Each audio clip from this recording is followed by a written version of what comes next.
Hey, how are you doing? I'm Sarah Glanfield, and I am a studio business consultant and founder of Spring 3. And I've been talking to a lot of studio owners over the course of just the last few days, actually, about reopening your studio.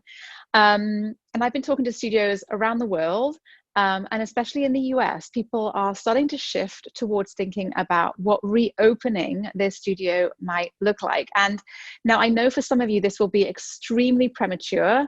I know some of you are still very much in lockdown, and there's probably not going to be looking to open up anytime soon. And that's okay, because you can still be virtual, right? We're very lucky that we still have that option to be able to teach online. But for those of you who are thinking about perhaps opening the doors of the studio and trying to figure out what that might look like, I thought I would share with you some of the things that I've been talking about with some of my clients and with the members of the Inner Circle group. Now, one of the things that we know is that what your business looks like and business as usual is not what is going to happen as these restrictions start to lift. What you're going to go back to probably won't be quite like what you left behind when you closed the doors of your studio. And I think there are just so many possibilities for how things could go over the next few weeks and months, that I just wanted to just start by reminding you of one thing, because I think that everyone has their own idea of what works well for them. And I think it's really important to get really clear on that, because whatever you decide to do, it has to be right for you, for your business, and for your clients. Now, that said, every reopening that I can see happening now or in the future will probably include some sort of social distancing measures.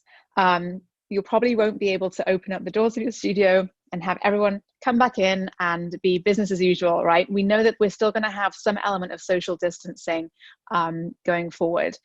We're not sure how long for, but for certain, as you reopen, that will probably be the case. Which means you're probably going to be restricting the number of people that you're going to have in the studio at any given time. And we may get some guidance on that, or you might get some guidance on that, or you might decide to do what's best for you and your clients. Okay. And that's really important. Something to consider is that you're going to get some guidelines, and you might not feel entirely comfortable with those guidelines. So you might want to just sort of take on your own. And I think that is absolutely fine too. And you're probably also going to want to take on some additional cleaning measures, which means that you're probably going to have to be cleaning a little bit extra in the studio. You might also want to make your cleaning protocols available to your clients and make your clients very aware of those to help them get comfortable with coming back into the studio.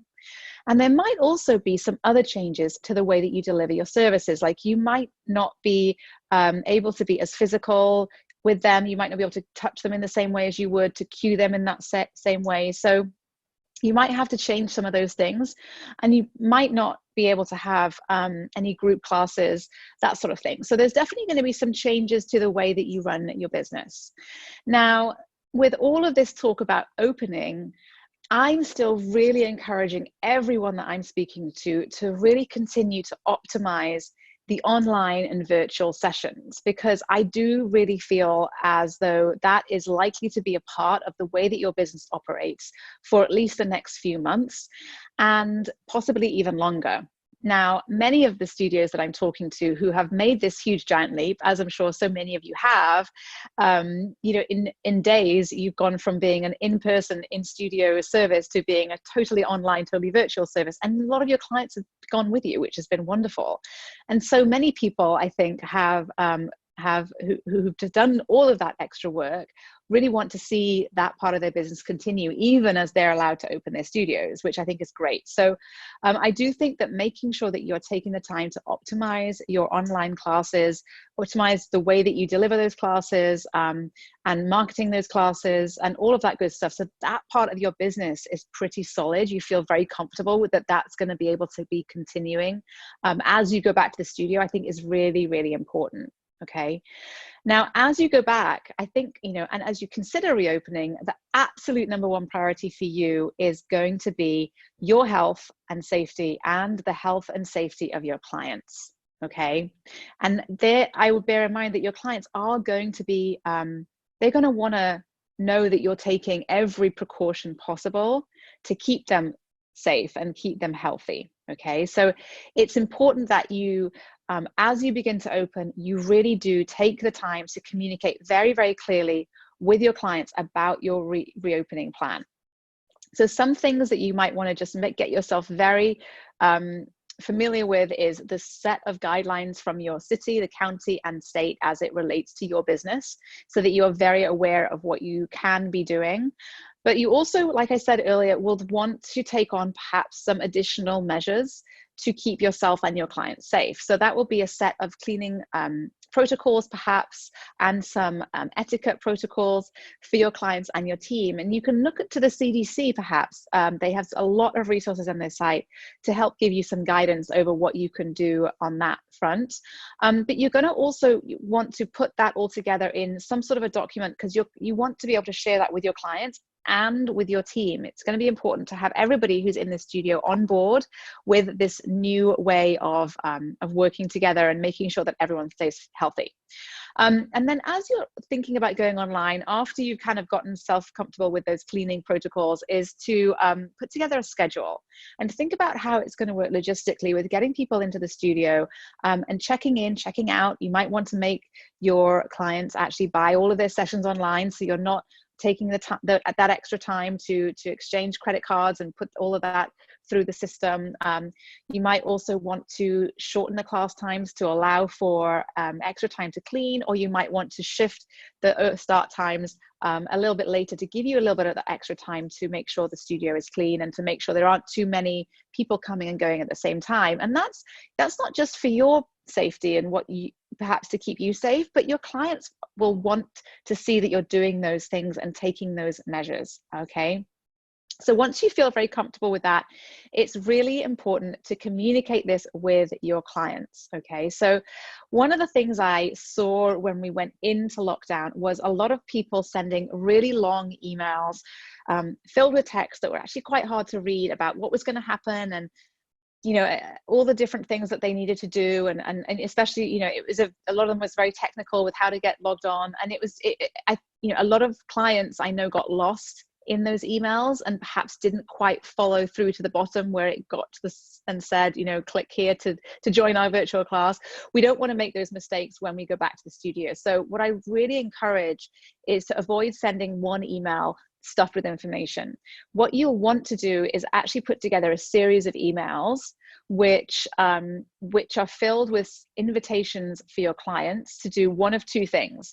The first thing is to continue with their virtual sessions, and or continue to book their in-studio sessions with you. Okay, and those emails, a series of those emails should always be inviting them to do one of those two things. All right, and in those emails you have the opportunity to share some information about what you have got planned for reopening your studio. And again, you may need to break this out into a series of emails, and you may find that you need to repeat yourself often, because people tend to skim emails. They don't always read them every word for word, and so you want to make sure that your emails are very easy to read. There's a lot of white space in there, and any really important information is either highlighted or in some way, or bolded, or in a larger font, so that people can really, their eye is really drawn to the information that you really want them to know.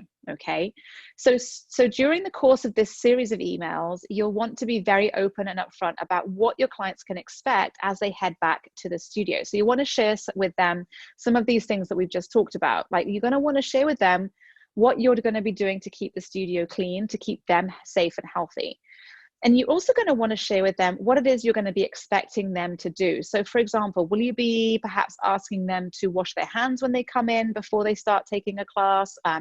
Will you ask them to wear a mask? Will they be expected to wear gloves? I mean, some of these things will be up to you to decide.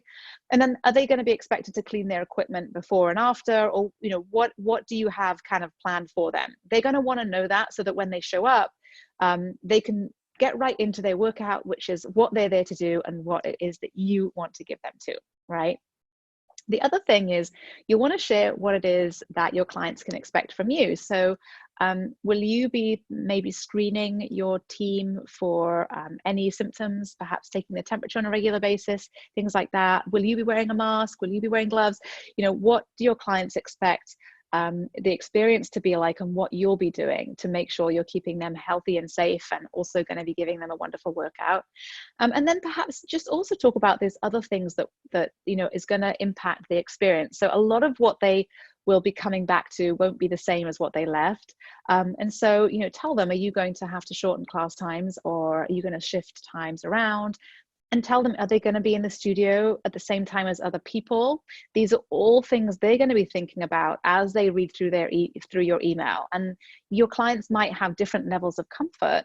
So it's really important for you to invite them to give you some feedback on what their comfort level is, so that you can perhaps work with them to get them to either, to wherever there is that they're comfortable with being back in the studio.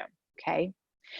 One last tip for you is I would really encourage you to update your website and be super clear about your pricing structure and your schedules as they relate to both virtual sessions and in-studio sessions. So you don't want there to be too many different options, or too many opportunities for people to get mixed up. So make sure that your website is crystal clear with all the information people need, because if they delete your email accidentally, or they didn't get to it, your website is where they're going to go to get information. And if it's there waiting for them, then they will be more than likely to schedule their session or book online. Okay. So if you have any specific questions about reopening, then I'd invite you to head over to the Facebook group and ask me in there anything that you'd like about the reopening and what you're planning on doing. I think it's really a great time for us to come together and share our experiences and our ideas.